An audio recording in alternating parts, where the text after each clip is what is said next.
welcome to a reading vlog. In this vlog, I'm going to attempt to read my to be read cart because there are a few things on this cart that you might have noticed have been recurring. I haven't read them and I keep saying that I will and then I just ignore them. So I thought I need to address this because I don't want to keep carrying them along with me into different years and just saying, oh yeah, I'll read it at some point. I know that I won't. So this is me going, I need to hold myself accountable. And in all honesty, what better way to hold myself accountable than to finally start Madame Chonk? Because I started this twice. I think I'm probably going to end up DNFing it if I'm being honest, and I think that's why I've put this off for so long.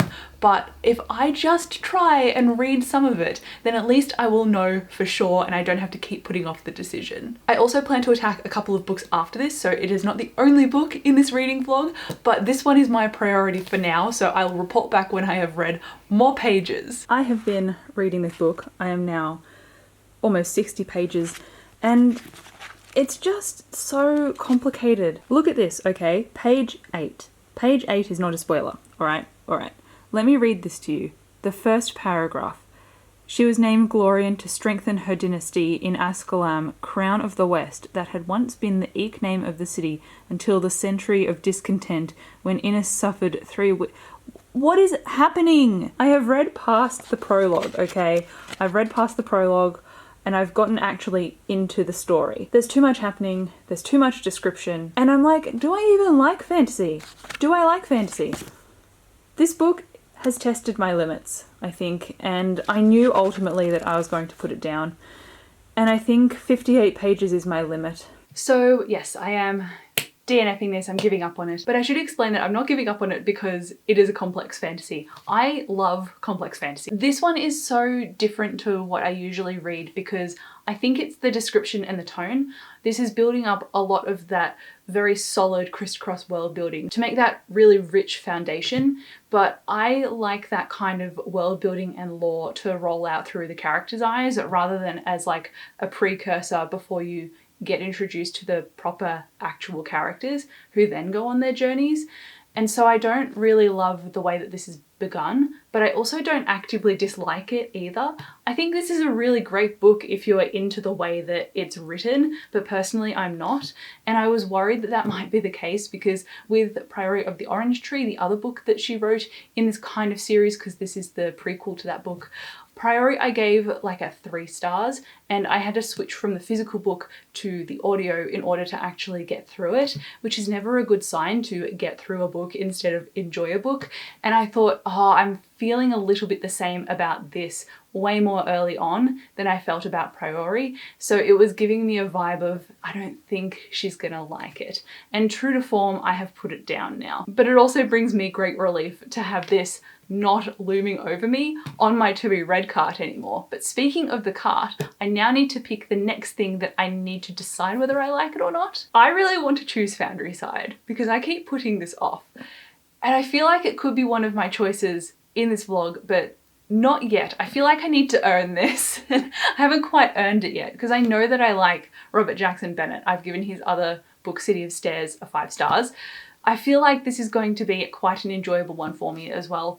So I feel like I can't start this one next. Otherwise I'm just gonna get caught up reading this one. I need to actually address some books that I don't think that I'm gonna read straight away. To bring you in close to the cart, I've got these currently on it. Obviously Robin Hobb I've read, I'm just keeping there to shame myself because I need to finish the series and I haven't. So I think I'm going to focus on these. This one was on my other vlog. It was on my shelf on the other vlog, I mean. And I did that vlog like 4 months ago. So it's actually not too bad, the fact that it's sat here that long, but I feel like I need to at least see if I'm gonna hate it or not because it's a non-fiction and I don't usually read non-fiction, but I've liked Juno Dawson's other stuff before. But I've also disliked her stuff before. So, you know, I think this is one of the ones. This might be the other one because it's a post-apocalyptic story, but I don't know if this particular flavour of post-apocalyptic story is going to be my thing. So I think this one and also this one. I think those are my next 2.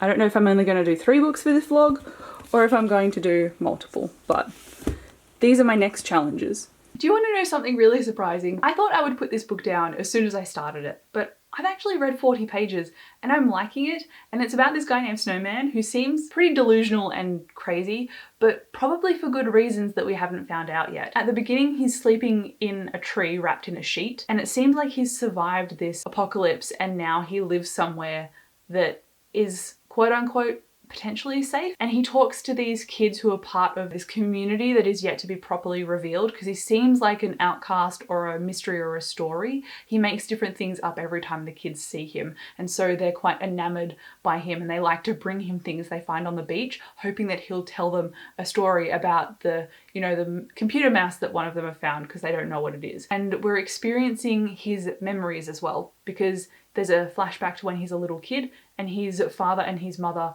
both work at this factory called Organ Inc. And they seem to be manufacturing pigs with spliced DNA of pigeons or something. So the pigs are called pigoons and they can manufacture more organs inside them. And it's more viable to manufacture organs this way because there's ultimately less waste involved if there are more creatures producing more things that then don't die after they donate them, and they can just regrow them again. So it's about this guy, Snowman, in present day, reflecting on all of his memories as this kid when he was named Jimmy, but he's obviously not associating himself with that name anymore. So what happened and what traumas has he gone through to get to being where he is now? And also, who are Oryx and Crake? Because obviously it's the title of this book, but we've had mention of it by Snowman at the beginning, and he was talking to one of the kids and the kids were pointing at his face and saying like, what is that?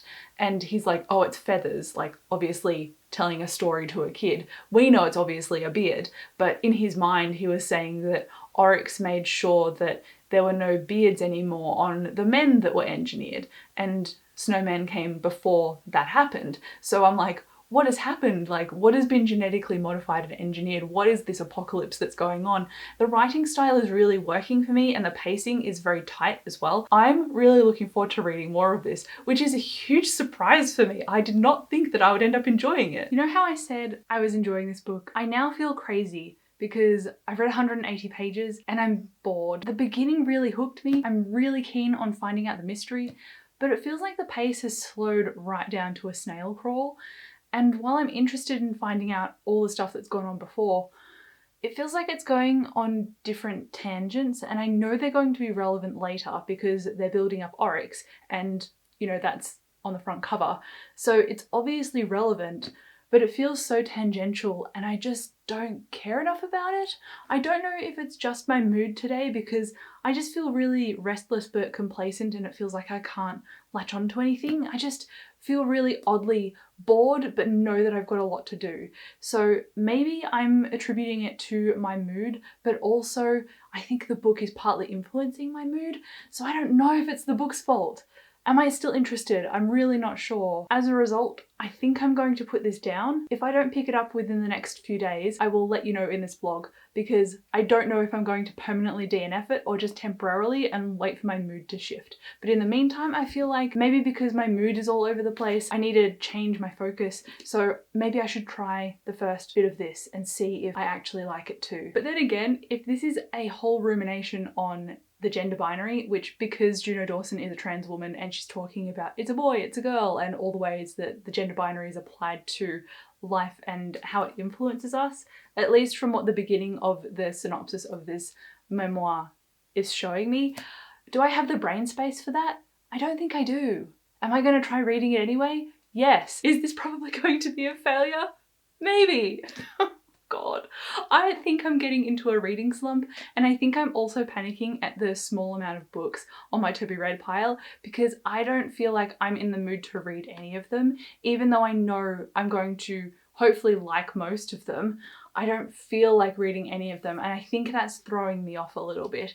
Maybe the solution is to do a reread, but I also want to read stuff that's new. It is a frustrating cycle that I've got myself stuck in, so if you are frustrated watching me, just know that I'm frustrated at myself as well. So I did end up putting this down permanently. I did say that I would confirm in this vlog whether I continued it or put it down, and yeah, I definitely put it down. And then my reading slump kind of continued. I was really struggling to focus on something, and then Elliot Page's memoir popped up on my Libby holds as an audiobook, and I was like, sure, why not? So as I was reading Elliot Page's book, I also was reading Juno Dawson's memoir called The Gender Games. I'll put the cover on. There we go. I realized I was reading a book about a trans woman and a book about a trans man in tandem, which was a really unique and interesting experience actually. And Juno Dawson's Gender Games talked more about not only her story and anecdotes about her life growing up, but also as a social commentary and specific scholarly references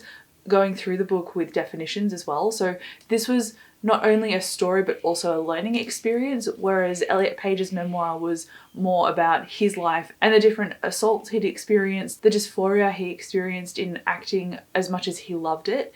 It also brought forward a lot of discussion internally about his own body and how he didn't feel right in it. So I actually enjoyed both of them. I'm not going to rate them because it feels wrong to kind of rate a memoir out of 5, but I think they are great different experiences and definitely well worth reading. And yes, I'm very surprised that I read and finished this one and then I didn't like Oryx and Crake. I think I just didn't have very much luck with post-apocalyptic books. I tried 3 in February and none of them really worked for me, but this one did, and so did Elliot Page's memoir. And now I feel like I've cleansed my palate almost, because I read so much sci-fi and fantasy that sometimes my brain is like, I feel overloaded, but I don't know what that means. And clearly in a previous clip you saw how restless I was, so I think my brain just needed to calm down. So I've now read those non-fiction books and I've started the Bone season. I've read this whole series before, so in a sense it was kind of familiar, but it's also been kind of revamped to be re-edited now that Samantha Shannon is older and looking back on the series, because she wrote it when she was 19. So I did say that I would pick up Foundry Side as a reward, but I think my brain is like, I need a reread. So I'm going to reread this book, and that's my next thing. As for an audiobook, I don't know yet, but if I'm looking at my To Be Read cart and going, did I read stuff that I was actually putting off? I think I did, so it's been a success, I guess. I now have 5 books in total of my physical TBR, which is both exciting and also deeply terrifying, because it feels like my mood reader brain can't latch onto that small TBR, but I also feel so satisfied knowing that at a push, if I needed to, I could finish my TBR pile as it stands in a month. So I feel like this vlog has been a success. Aside from the fact that I'm starting to come down with a scratchy throat, I think I'm getting sick. Restlessness, getting sick, finishing books, it's all happening. But anyway, that is the end of this reading vlog. Thank you so much for watching. I'll come chat to you down below in the comments and I'll see you in my next video. Bye.